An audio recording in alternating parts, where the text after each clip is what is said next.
Welcome to a Locked On Titans postcast. I am your host, Tyler Rowland. Titans fans, we just witnessed a 28-25 victory for the Tennessee Titans over the Houston Texans that clinched the number one seed in the AFC. It wasn't pretty, but it was beautiful. I'm going to give you guys my instant reaction, my quick takeaways, my raw emotions after that victory, all on a Victory Locked On Titans postcast. Let's get it. You are Locked On Titans, your daily Tennessee Titans podcast, part of the Locked On Podcast Network, your team every day.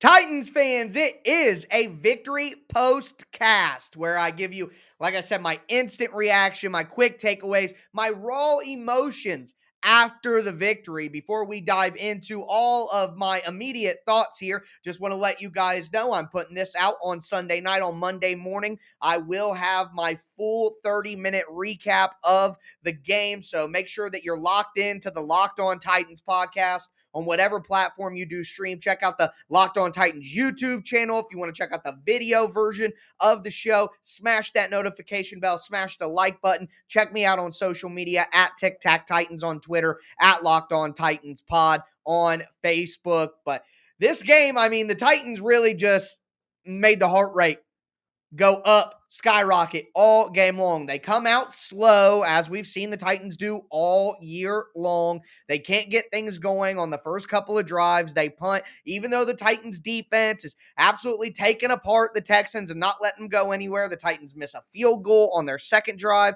after punting on their first drive. But of course, again, as we've seen all year long, that third drive of the game for the Titans, they just find a way to score some points. They go 94 yards and finish with an Anthony Firkser touchdown, which Anthony Firkser came to life. The entire passing game came to life in this game, and that kind of led to what took place next. The Titans defense continues to force punts, and the Titans get 3 touchdowns on their 3 final drives of the first half. Just talked about the Firkser one. Then we got a touchdown to A.J. Brown on a nice out route out of shotgun. Then at the end of the half, the Titans get an advantageous pass interference penalty near the end zone, and they're able to get a touchdown to Nick Westbrook-Akina on a pick play that led him to the flat. Great stuff from Ryan Tannehill in the first half. He had about 190 plus yards, had 3 touchdown passes, really got the ball rolling for the Titans, and the defense was absolutely excellent as well. Never really let the Texans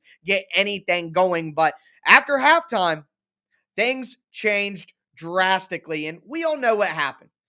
We don't need to give any kind of insane breakdown as to what happened. The Titans were up 21-0. They were feeling themselves. They knew that they were better than the Texans. They knew that they were going to win the game. And as you see all the time in sports, they let their guard down.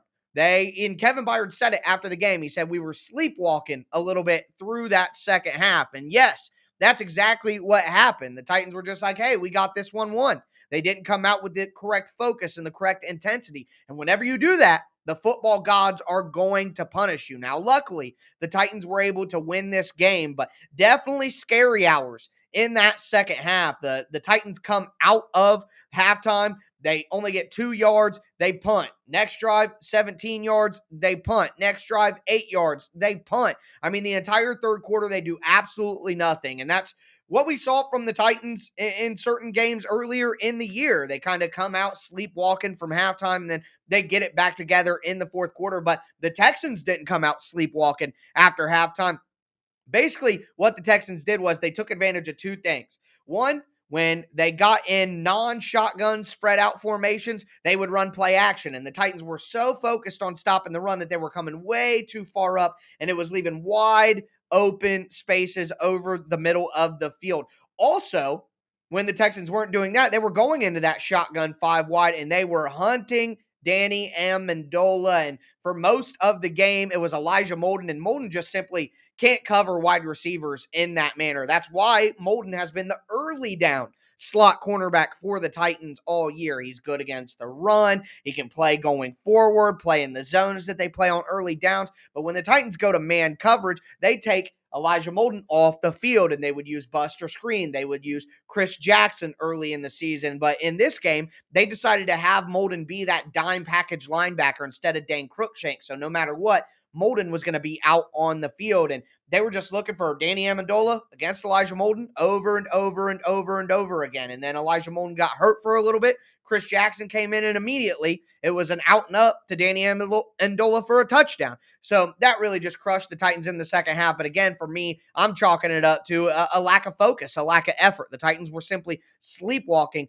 through. But one of the big plays that did happen in the second half that really got the ball rolling back to the Titans' direction, there were 3 plays that really stood out to me in the second half that essentially won this game for the Titans. The Texans scored 25 points in the second half. The Titans only scored 7, but that's all they needed. And one of the big plays that limited that to 25 and not 28 was the sack by Jeffrey Simmons in the red zone in the third quarter. I mean, in the third quarter. Just absolutely critical for the Titans to hold the Texans to 3 points there. Simmons gets the sack. It creates a 2nd and 19 for the Titans, and then they're able to get the stop on third down and force the field goal. That was just absolutely so important. But the biggest play of the game and one of the biggest game or plays of the season, if this play doesn't happen, I think the Titans lose.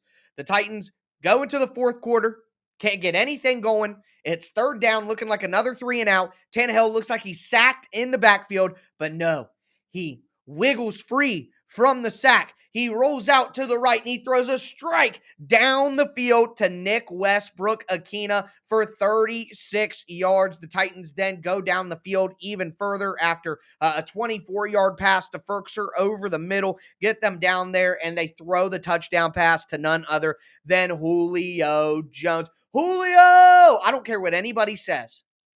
It was worth it.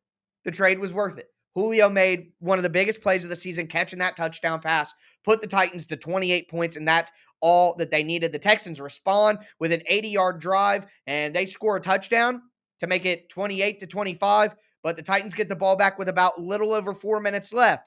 And like good teams do, they closed the door. They ran the timeout, and that brings me to the third and final biggest play of the second half. We have Simmons sack, we have Tannehill's Houdini act, and then we have Dontrell Hilliard reaching out on 3rd and 2, reaching the ball over the first down marker and sealing the game for the Titans. So, as I said at the beginning, it wasn't pretty, but it was beautiful, and the Titans got the job done, and it doesn't matter how close this game was. These games with the Texans always seem to be close. It doesn't matter how close the game was, because what matters most right now is the Titans are the number 1 seed in the AFC. They will have a bye in the first round of the playoffs. They are automatically into the final 8 teams in the tournament, and who's that?